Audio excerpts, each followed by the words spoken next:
Halo teman-teman, tebak di mana nih? Saya kelihatan nggak tuh? Ini nih, di sini. Gimana? Yang tahu ini tempat apa? Ini tempat Senayan, pintu 1. Mumpung ini masih ditutup, bikin vlog di sini ya. Mumpung nggak ada yang ngalangin, mumpung ini vlognya di tempat epic. Nanti kalau udah dibuka tuh sebelah situ tuh. Nah, kalau ini udah dibuka nih, nggak bisa lagi nih nge-vlog di sini nih. Oh, kelihatan nggak tuh? Jadi ngecap. Oke teman-teman, selamat datang di channel saya. Gimana tempatnya teman-teman? Bagus ya? Oh. Di belakang ada yang skateboard. Saya nggak bisa ke sana. Oke, jadi kali ini saya akan membahas tentang kapan bayi itu bisa lahir normal atau tidak. Jadi permasalahan bayi bisa lahir normal atau tidak itu sebenarnya teman-teman ada sedikit berbeda dengan topik apakah kepala bayi masuk panggul atau enggak. Jadi kalau misalnya kepala bayi sudah bisa masuk panggul, belum tentu dia bisa lahir normal juga. Kita masih harus bisa melihat perkembangan dari persalinan nanti, itu bedanya. Nah, lalu faktor-faktornya apa aja?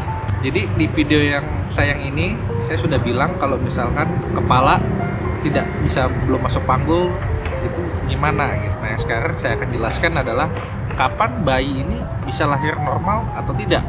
Yang saya mau jelasin di sini sebenarnya satu topik dulu tentang bayinya, jalan lahir dan kekuatan. Yang biasa kita sebut dengan 3P, passenger, passage, sama power. Selain itu sebenarnya ada lagi yang menyebabkan bayi itu sebenarnya bisa lahir normal atau enggak. Misalkan CTG-nya hasilnya kayak apa, apakah bisa lahir normal apa enggak, misalkan bekas sesar bisa lahir normal atau tidak. Tapi sekarang saya bicara tentang 3P dulu.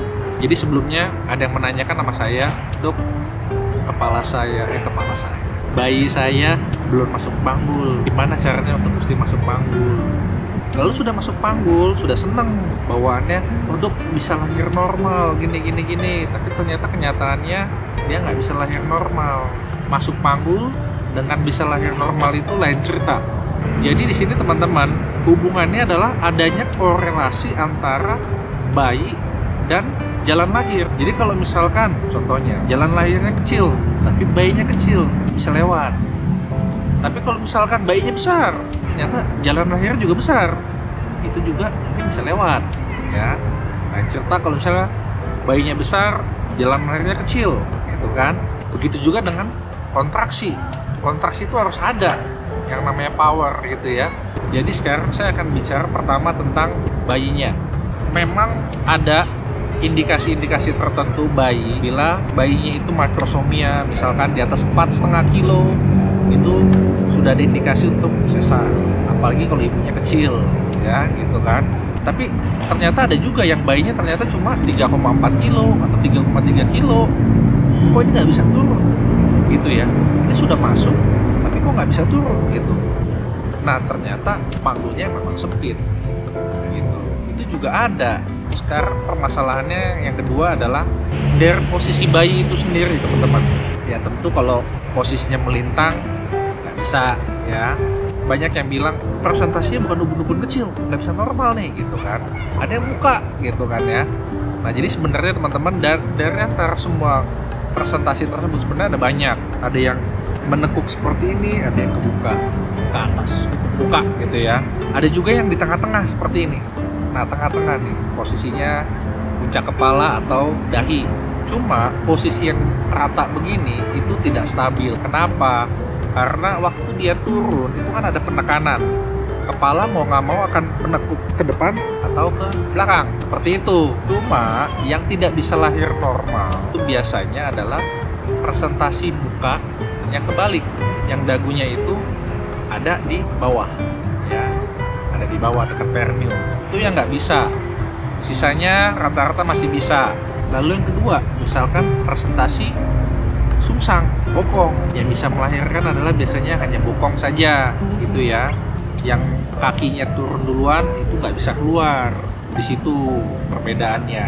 Oke, itu dari posisi bayi. Lalu sekarang saya akan bicara tentang jalan lahir. Jalan lahir itu sebenarnya mayoritas wanita itu bentuk panggulnya sudah ginekoid ya, sudah bagus. Cuma permasalahannya ada yang kecil, ada yang gede, tapi memang ada beberapa yang tidak mengakomodasi. Lalu dari jalan lahir ini teman-teman, ada yang memang sempit di atas, ada yang memang sempitnya di tengah, ada yang tulangnya menonjol, tulang ekornya menonjol ke belah tengah, nutupin gitu kan ya. Biasanya permasalahannya itu cuma di, kalau tidak pelvic inlet, mid pelvic, tengah-tengah. Sedangkan yang pelvicnya keluar, jalan yang paling bawah keluar, itu biasanya jarang sekali terjadi masalah ya. Mungkin hanya paling juga distosia bahunya nggak keluar, bahkan kalau bayinya terlalu besar. Lalu yang ketiga, kontraksi teman-teman.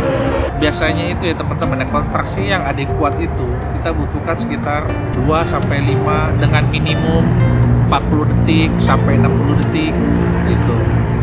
Kekuatannya cukup keras, tapi teman-teman kan nggak tahu kerasnya tuh kayak gimana. Yang tahu yang sudah pernah melahirkan.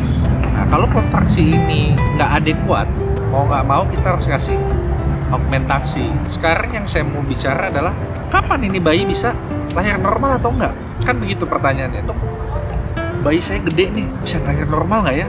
Atau dok, saya anak pertama nih, dengan bayinya kayak begini, lahir normal nggak ya? Itu pertanyaannya. Jadi sebenarnya gini teman-teman, ada memang indikasi-indikasi tertentu yang memang diharuskan untuk tidak bisa lahir normal. Seperti yang saya bilang tadi, misalkan bayinya presentasi kaki duluan, atau mungkin lintang, atau misalkan adanya lagi pelviknya tidak adekuat. Ada juga pasien yang pendek 140, 150 gitu kan. Ada juga yang kerdil gitu ya. Bisa juga memang sudah ada kelainan skoliosis, punggungnya sudah itu berefek ke tulang panggul ya. Jadi tidak ada itu yang cardinal movement, itu bayinya itu susah turun. Itu bisa terjadi. Tapi kalau semua itu tidak ada, semuanya normal-normal saja, diameter konjugata diagonalnya bagus, konjugata obstetriknya bagus gitu kan. Cuma permasalahannya bukan di situ. Banyak yang sudah ternyata normal juga, bayinya itu nggak bisa keluar. Taunya dari mana? Betul kan? Selain termasuk kontraksinya itu adekuat ya, seperti yang saya bilang tadi, tapi itu urusan dokternya lah gitu kan ya. Pada intinya adalah kalau misalnya teman-teman ingin tahu ini bisa lahir normal atau enggak, itu jawabannya cuma satu, trial of labor, partus percobaan. Itu selalu begitu. Banyak juga yang lahirnya bayinya, wah gede nih, panggulnya sempit, ternyata bisa juga lahir normal. Ada, bahkan ada juga yang bayinya kecil nih, tapi ternyata nggak turun, itu bisa. Lalu ada yang nanya, wah dok, itu namanya coba-coba dong? Bukan, itu lain cerita. Yang namanya trial of labor ini atau partus percobaan, ini kita memang sudah harus mengetahui, dan memang ada batas waktunya, tidak bisa dipaksakan. Lebih dari ini tidak turun, itu mau nggak mau kita harus naik. Banyak juga anak sudah ke-5, ke-6, harusnya lahiran yang ke-7 lebih gampang dong, betul nggak? Ya kan? Tapi kenyataannya bisa juga teman-teman, ternyata yang ke-7 ini tidak jalan. Jadi yang saya mau kasih tahu adalah seperti ini teman-teman.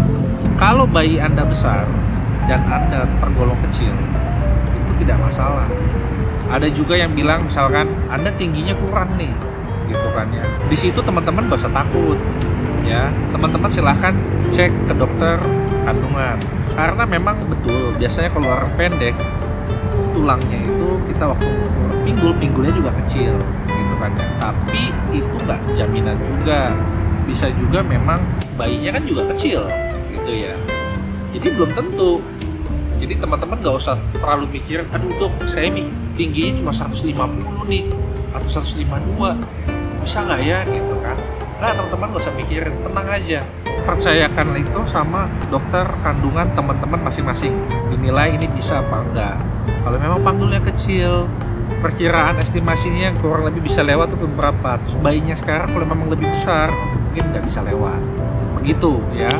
Jadi pada intinya saya mau kasih tahu apa teman-teman, tidak ada yang tahu bayi Anda itu bisa lewat atau tidak normal. kalau Anda tidak mengalami trial of labor. Seperti itu ya. Nanti permasalahannya nggak bukanya di mana? Oh, pembukaannya nggak buka, atau mungkin sudah full tapi nggak turun-turun, atau mungkin sudah turun tapi sedikit aja, udah nggak turun lagi. Itu semua ada waktunya. Waktunya nggak usah tahu-tahu lah. Teman-teman siap-siap aja, persiapan fisik, persiapan batin. Teman-teman tetap semangat, tidak usah takut. Sekarang saya mau menikmati lihat sunset, tapi nggak kelihatan di sini. Mesti naik gedung kali ya. Baik teman-teman, terima kasih. Saya cukup senang ini akhir-akhir ini karena yang nonton sekarang. Kalau dulu saya yang nonton cuma 2-3 orang, sekarang bisa 5. Udah happy, 5 aja happy gitu ya. Mungkin ada youtuber lain kan, lu 5 aja udah senangnya bukan main ya. Emang senang sih mau deh, nggak bisa hilang. Jadi sebenarnya ini hobi juga ya teman-teman. Kan baik, semoga video ini bermanfaat buat teman-teman. Nanti selanjutnya saya akan membicarakan tentang hal-hal apa yang tidak bisa dilahirkan normal gitu ya. Akhir kata saya Dr. Evanes, saya mengucapkan terima kasih.